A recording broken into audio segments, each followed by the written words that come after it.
Alright, fine. We'll talk about it. But no, last night's AEW Dynamite did not have a good attendance. It would have been way better if they had sold more tickets. And when it came to the atmosphere, well, it was just a little bit quiet. Here's the thing though. One, if you take pleasure in this, you're weird. I mean it. You're really weird and you need real problems. Two, no, it does not mean AEW is dying. And three, let's all just hope that things improve. That's it. I actually don't think it needs any more discourse. Let's go and up those downs. Things also started with a bang too, because here came world champion Samoa Joe. He basically reiterated that if you do want to face him for the championship, you now have to go through the ranking system, although it doesn't actually count as an opportunity, because if you do get in there with him, he is just going to strangle you into submission. That's what he said. He did make the mistake of dropping Hook's name a few times, so of course Wrestling Rule 08 came into play, and the wonderfully haired warrior came out, and he got in Samoa Joe's face again. It really is a continuation of how his character has been evolving recently, because he doesn't ever talk, although he is a man of few words. Because he got the microphone and he just said, "You won, I lost." I mean, that is true. He then kind of gave him this respectful hug, but also whispered into his ear, "One day I'm going to see you again." And while Samoa was like, "Oh man, yeah, you did really well," he then told all the security guards to get in there and get rid of this punk. He wants nothing to do with it. So you could see what was going to come here, and of course Hook totally murdered these individuals. And I was like, well, surely he has to be fined now. They were just doing their job, they're employees. I actually thought this was quite good though, because it reminded you that Hook is a dangerous dude who can beat you up whenever you want, but we also kept his momentum going. Because he absolutely smashed it last week, so now he can't vanish from TV. He needs to keep appearing and getting win. And then a year or so, you can do the rematch, and damn it, maybe he even becomes the champion. And once again, those crazy people on the internet go, "Oh, Hook can't be champion." Man, my nan could be champion if you wanted. It's pro wrestling. So I thought this did its job, and yes, it did suffer because of the crowd, but look, I'm rooting for AEW, I'm rooting for WWE, I am just rooting for wrestling, which is the name of my brand new EP. Give it a lap. When Hangman Adam Page continued to prove he is one of All Elite Wrestling's best. It's kind of a save for Penta too, who was his opponent, because he has been smashing it for ages. And as ever, the bell rang, he went sling blade, do a taunt, do a pose, do a sling blade. The Cowboy then hit a standing shooting star press when he looked at Samoa Joe, who was on commentary, because of course he wanted his eyes to tell Samoa's eyes, "I'm going for you," and that world championship. But it meant his brain forgot he was in a match with Penta, who snuck up and just smacked him in the face. We then got the chops to the clotheslines, and they both went down and spilled to the outside. Which is when Hangman started looking at Samoa Joe again. I was like, you know he's there, dude. What do you think this is? A ghost? Come on. 1980s wrestling then came to AEW because we got the 10 punches in the corner when Adam bit Penta. This is when I had a little bit of an epiphany, a little bit of a moment. I was like, we are seeing a lot of biting in wrestling these days, so I'm happy to introduce you to the Bite Bonanza 9000. I don't know what that means, but it goes up to 1. I want to see how out of control this gets. From nowhere, Penta did smash out a Made in Japan for a really good 1-2, but eventually he got hit with the moonsault, so Page went for the buckshot lariat. Penta was able to duck it, so Adam's like, "Man, you're just wasting my time." He hit him with a normal lariat, then he hit him with a buckshot version, and he pinned him anyway. Uno, dos, tres. So you can see what we're doing here, and it was going to be talked about later, but Adam Page is getting loads of wins, and Swerve Strickland is getting loads of wins. The ranking system is back in 2024, so quite literally you can do the maths, or you can smell it at the pay-per-view. I think we're doing a 3-way. Give it a lap. Also, I know as well, people keep going, but wait a minute, Simon. Adam Page lost twice to Swerve. Once again, that's the whole point of the rankings. Now, it's not about who beats you, it's about who you beat. Renee Paquette was then talking to Orange Cassidy about defending his international title against Roderick Strong at Revolution. He just went, "Yeah, cool, fine. All right." The thing is, though, that is 6 weeks away, and he doesn't want to do nothing. So he told Tony Khan, "Get your friends, get your enemies, get everybody, put them in a match on Rampage, and then I will defend this belt on Collision." Why not? He was then going to leave because he has to support Trent, who's taking on Wardlow. When Paquette was like, "Yeah, man, he's like a big meaty dude," and Orange was like, "Yeah, he is." He just walked off. I love this. It's like the antithesis of what a wrestling promo should be, but it works oh so well. So as I've told you 1,000 times, Orange Cassidy is actually a genius, and one day we'll all realize it. Our EVPs were here next, and it has taken me 2 weeks to completely fall in love with this gimmick. Because Matthew and Nicholas Jackson arrived in their over-the-top suits, and they are just leaning right into the fact that they are EVPs and basically portraying it on screen. And even when Alex Marvez came to talk to them, they were like, "Could you please use our passport names? You do know we're executive vice presidents." Matthew also talked about the fact that morale is through the roof right now, and that they've sorted out catering, and actually maybe Alex should go have a bite, he'll love it. But they even got kind of insider baseball stuff because they bumped into Top Flight, and they were a bit like, have you only just arrived? That's no good, and if you do it again, we'll fine you. They also wanted to see their credentials when they were like, we're only joking, but not really, and I'm sorry, if some of this isn't based on Vince McMahon, then this is the greatest coincidence ever. This really made me laugh though, so you already know a deal. If you make me feel good in my Tootsie Toes, you get an up. And the potential with this, it could become bona fide hilarious. When we actually got some man meat taking on some flippy dippy doodah. I mean, what else do you want? Because it was Wardlow versus Trent, and unlike 99% of Wardlow matches, Trent decided, well, I ain't gonna deal with this, and he low-bridged Wardlow, who felt outside, and even the commentators were like, he's getting beaten up. He never gets beaten up. Now, of course, before all that, Trent had been shoulder tackled and F5, but here he just went baseball slide, baseball slide, baseball slide, when that damn official move of 2023 got in his head, the dive, and Wardlow just swatted him out the air like a fly. I mean, that must have sucked. Trent was still able to come back with a massive knee, though, which is everybody's favourite move in 2024. And because the Undisputed Kingdom were also at ringside, they were going, referee, referee, this isn't fair. Trent also got a chair. He just smacked Wardlow with it. I was like, maybe he'll do it. Didn't really think that. He wasn't going to do it, but man, they tried. Sadly for him, though, he came to go to the skies because he can't help himself, so he got caught once again and totally murked. When essentially Wardlow gave him a super mega last ride powerbomb, like he did the thing where you grab the trunks and you hold them up. But he was marching him around, he came all the way down, which must be quite scary. Done. Wardlow was going to finish him off afterwards too, but Adam Cole told him not to, so that's interesting. But what's even more interesting is that afterwards the best friends tried to help Trent up, and what did he do? He kind of shoulder barged past them. So is he leaving the group? Is he going heel? I mean, we probably should do something like that. They've been a unit for a long while. Let's have some fun. This did the job it needs to do. And shortly soon, Wardlow is going to be taking on Samoa Joe, because his win-loss record is going to be ridiculous. When AEW's production team hit a home run. Seriously. Because Renee Paquette was doing a face-to-face on the aisleway between Tony Storm and Renee Paquette.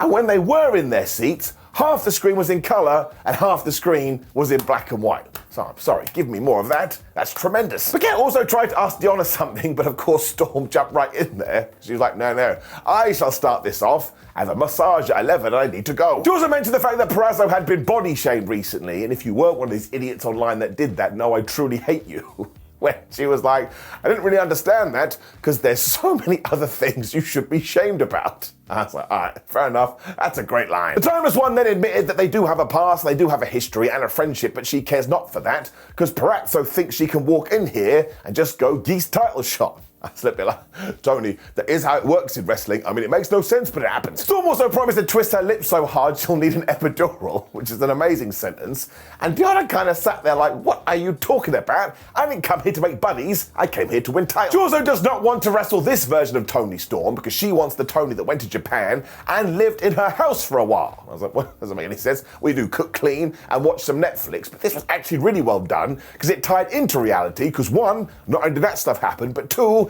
they then revealed they both have matching tattoos. Tony sold this like it was the worst thing she'd ever done. Of course, they then ended this by throwing shoes at each other, so it may have been the best segment in the year. And even though Mariah May tried to help her hero, eventually it didn't work. And poor Luther, he got totally murked in the face. Storm used that to run away, so Deonna grabbed the title and held it above her head. And look, I know things like this are a little bit silly and they are a little bit stupid, but here's a revolution for you. I love silly and I love stupid, but also we underline that this championship is important. And again, it had personality, it had flavour. That's what wrestling is all about. We carried on with this too because John Moxley was backstage. He wasn't happy.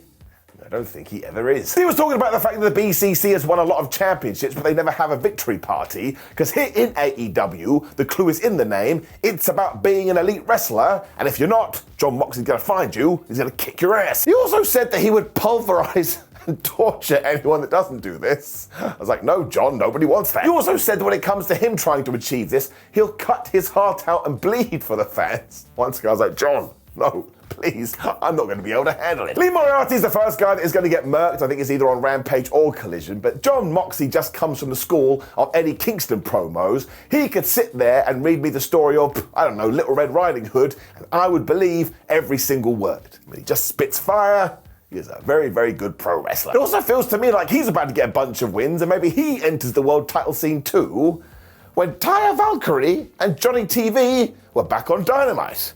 It's been a while. They've been doing Rampage stuff. But they did reintroduce themselves and Taya was like, Deonna Purrazzo, how dare you cut the line? This has upset me. When Johnny added in, yeah, no cuts, no butts, no coconuts. I laughed. I mean, I don't think any of us expected him to say that, and now we are going to do Taya versus Purrazzo next week. That does make sense because it means Deonna can get a win. It also means that Valkyrie is going to lose as soon as she does return to Wednesdays.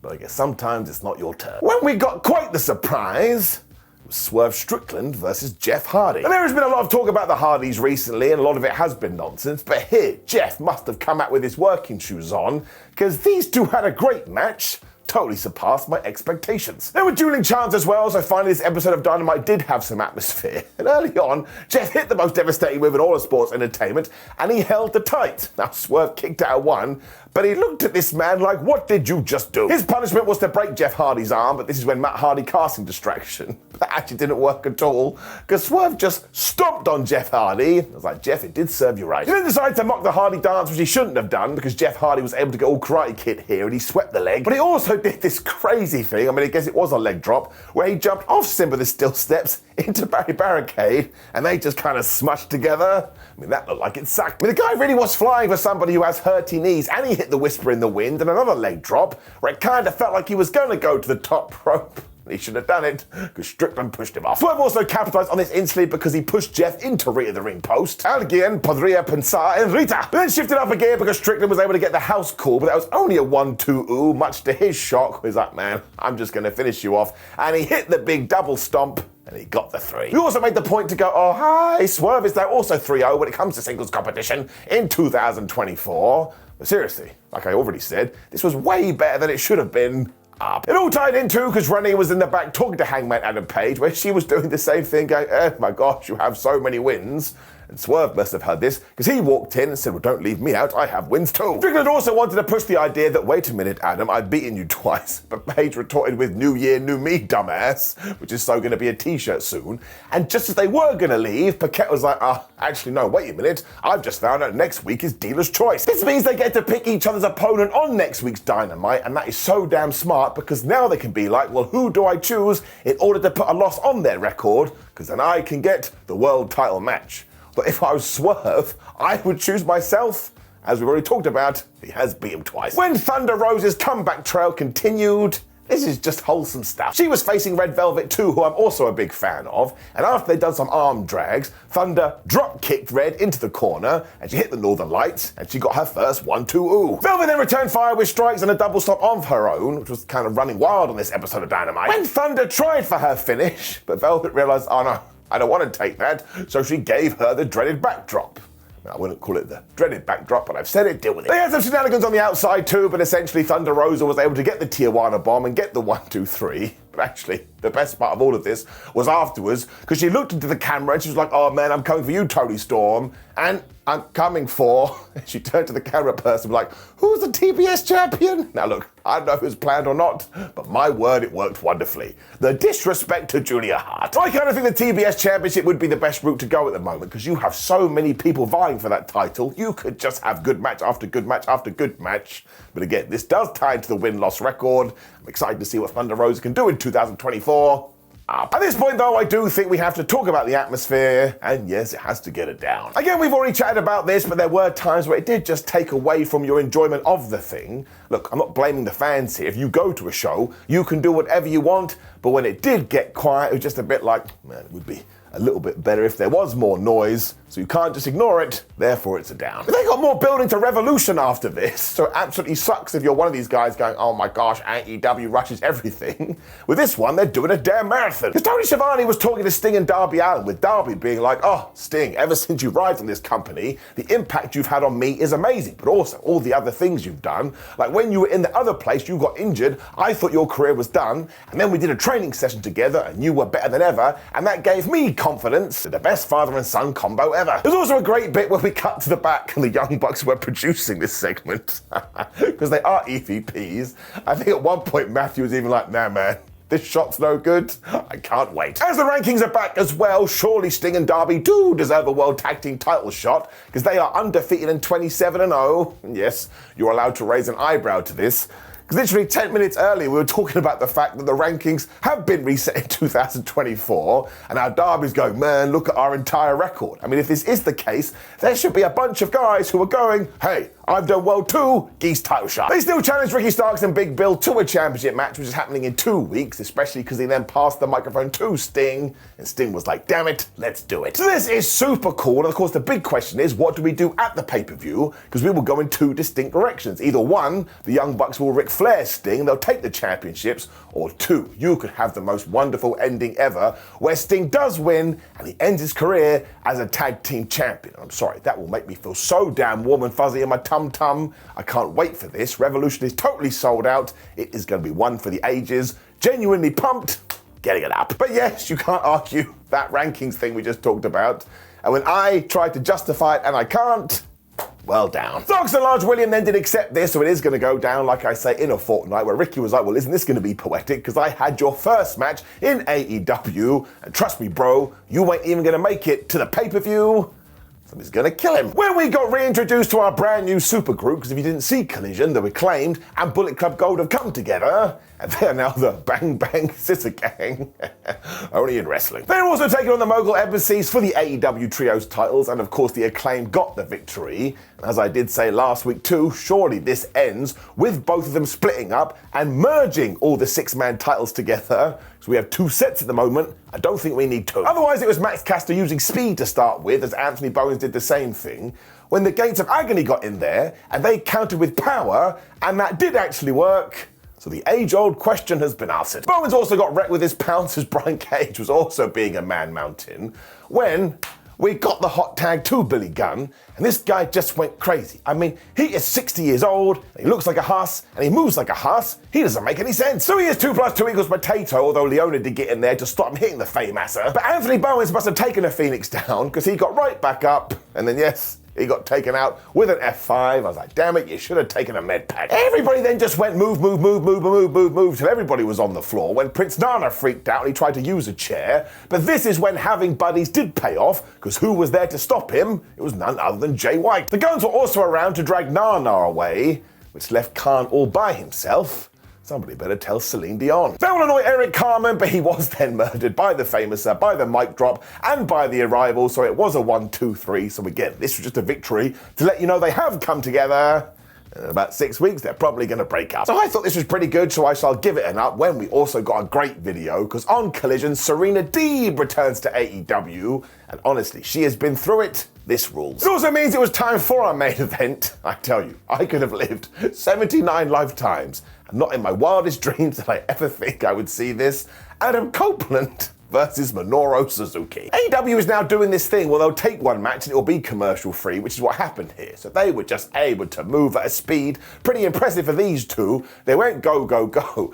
And they were smashing each other with forearms. Obviously, I'm not used to that from Adam Copeland. I was like, man, he gets it. Suzuki then decided he was going to snap the arm, but Copeland booted him in the head instead.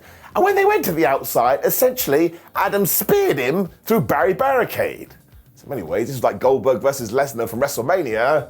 And in many ways, it was nothing like it at all. Suzuki just smiled throughout all of this because he is totally unhinged when he started to slap Adam Copeland. Because Adam Copeland didn't want to be slapped, he slapped him back. When they slapped each other so hard, they both fell down. It's like Humpty Dumpty. We then got this great reversal because Suzuki went for the armbar, but Copeland was able to get the DDT. But when he went for the spear, he found himself back in the armbar. And by that point, he was probably freaking out. Copeland scrambled to the ropes, which is when Suzuki went for the rear naked choke, when from nowhere, Adam busted out this spear, but he got a 1-2.